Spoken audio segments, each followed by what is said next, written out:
A complex medical case has brought the clinical ward to a dead halt. The top students in the class are staring at a chart, completely baffled by a set of contradictory symptoms. Then a student named Mihir steps forward.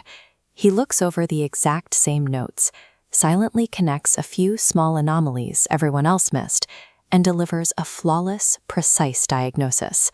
The room stays completely quiet for a few seconds. Finally, the attending professor nods and says, "Very good." That single exchange firmly cemented Mihir's reputation. To his peers, he was a sharp, highly disciplined prodigy who could see through medical mysteries with ease. We all know someone who fits this profile: the effortless expert, the person whose abilities seem so natural and intimidating that trying to compete with them feels entirely pointless.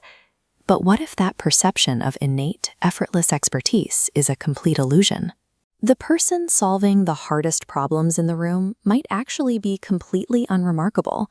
Their results might not stem from talent at all, but from a hidden, highly mechanical process working quietly beneath the surface.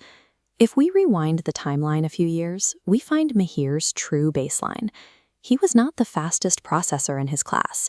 He certainly wasn't the smartest, and he lacked confidence.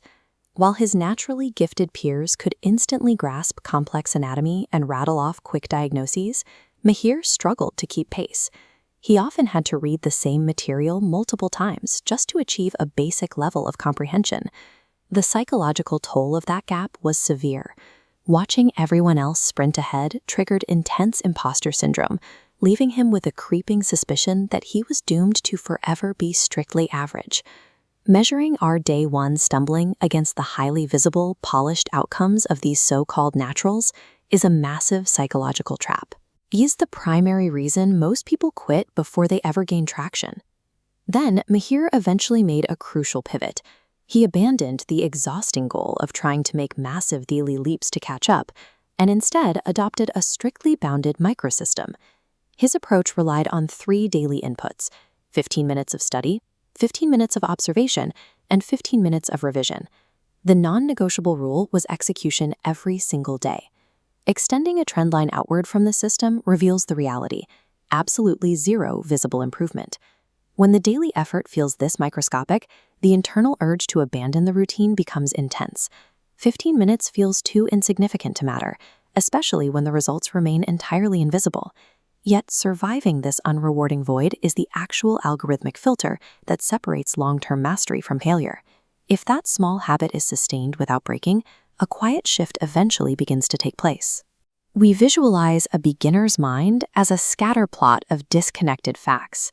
Over time, those unglamorous microsessions slowly lower baseline confusion, building small, isolated pockets of insight. As these pockets start linking together, the ability to ask sharper, targeted questions begins to emerge. Looking back at that impossible ward diagnosis, his answer was not a sudden flash of brilliance. Breakthroughs are rarely spontaneous. They are simply the visible output of compounding daily networks reaching critical mass. Today, the outside world is eager to label Mihir as a natural talent. They look at the results and assume an innate gift. His actual advantage came down to a simple, mechanical reality. He continued to walk forward long after everyone else decided it was safe to stop. Over a long enough timeline, strict structural consistency will mathematically outperform high-intensity, short-term effort. You do not need endless reserves of motivation to build this kind of expertise. You do not need a perfect learning environment, and you certainly do not need to be the smartest person in the room. What is required is abandoning the demand for immediate, validating results and replacing it with a quiet dedication to daily micro-commitments. Greatness does not require waiting around to capture huge, rare opportunities. It only requires executing small, mundane moments and repeating them every single day without fail.